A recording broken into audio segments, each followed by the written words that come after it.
Hey guys, it's Kim and Michelle, and we're here to talk about Murph. For the past month, we have been doing a lot of squats, push-ups, and pull-ups, and these things are all about prepping us for Murph. Volume training, which is we're doing high volumes of these gymnastic movements, are the key to making you strong in these movements. But before all that, what we want to talk about is quality and movement. I've said since the beginning of CrossFit St. Charles in 2008 that I don't care how heavy you lift or how fast you move. All I care about is how well you move.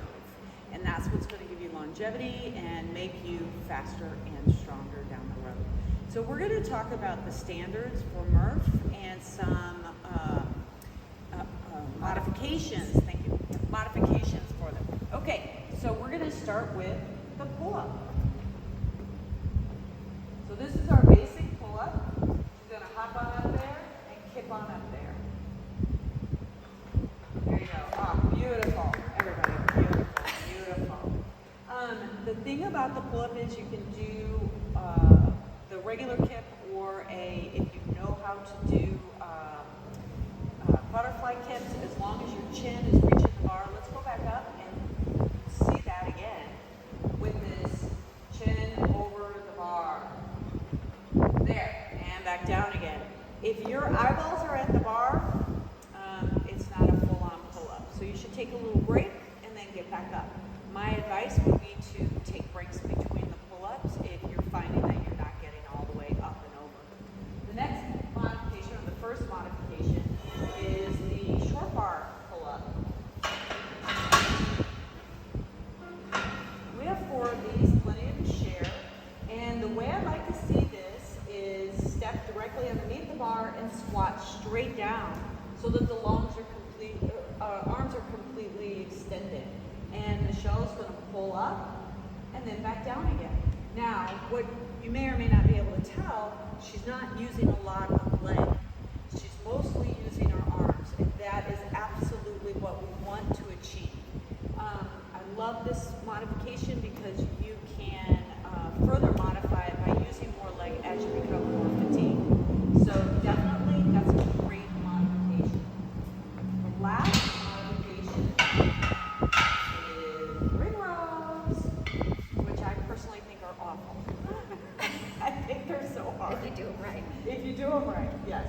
So here we are in this fully straightened position, and notice you can't probably tell as much on the front view, but bend your hips. It's not like this, right? We want the full extension, like an upside down plank. And she's going to pull by pulling her elbows behind her. Pull, and then back down again, and pull, and back down. So here's a tip that I love about ring rows. You start with your hands like this, and then crank your shoulders back each time with each pull. So start there and pull. Start there and pull. Like that? Yeah. Okay? So want to keep it nice and tight. All right. That is our pull-up. Next is the push-up. Just a beautiful push-up here, always starting with a nice plank. And here she's not sinking. Go ahead and sink your shoulder blades out. This is bad juju because it puts too much pressure on your elbows. But up here, she's now putting her weight in her back. So she's just going to bend her elbows by pressing her chest to the ground and pushing back up. All the way down and push back up. Okay? Notice her hips are moving in the line with her chest. Go ahead, back down, and then back up, all the way up. Now go ahead and do a chicken. Yeah. I don't know if you can do it. So hard. Keep your legs on the ground and push your body up. There, that's going to be awful. Don't do that. So if you're cranking them out, notice also she's all the way down and all the way back up again. That's the goal. Yeah.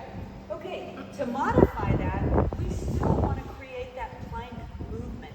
We still want to be in that plank position because it's going to keep our core nice and tight. So if you can't get all the way down, then go down to a couple of mats. And back up, all the way down, and then back up. So you're getting a partial movement, but it still is better than swaying your back. And then finally,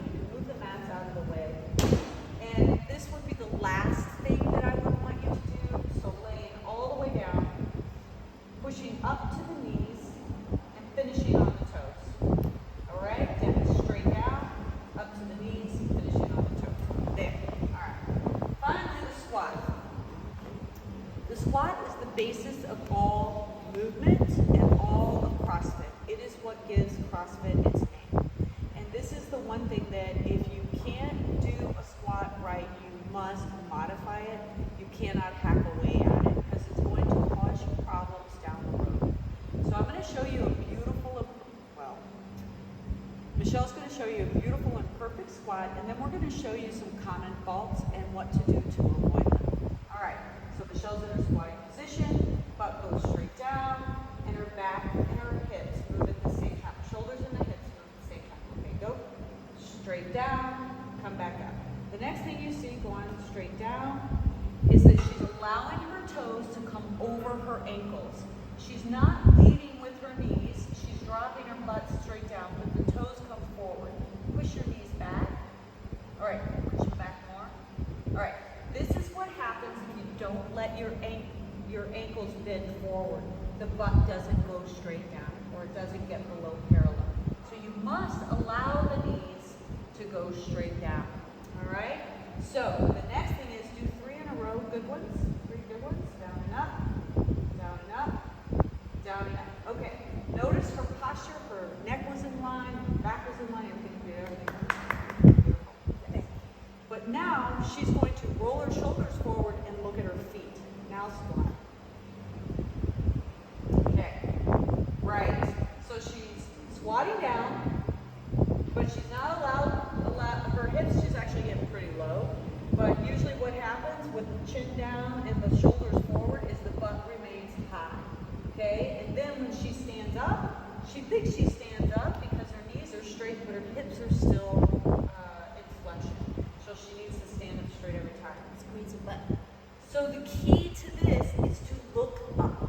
Find yourself a focal point across the room. Make sure it's not a person because they move.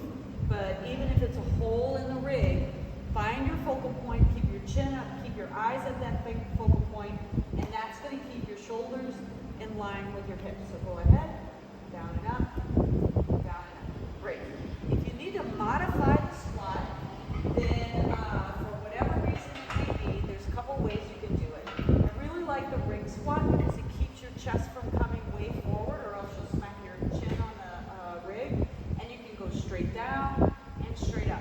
Now, I know that some people have some mobility problems either with their knees or their hips or their ankles. So what you can do, scooch forward, Michelle, and let's pretend your calves are super tight and you can't get any flexion over your ankle. So she's going to scoot way back and then come back up again. It's not as bad as it looks, okay? So a couple of those real quick. Down and up, standing up straight, yeah, and down and up. Good. Very good. All right. Those are some great modifications. And if those aren't working for you, let us know. We can help you out with those. But we want your Murph experience to be good quality movements because you're doing a lot of reps.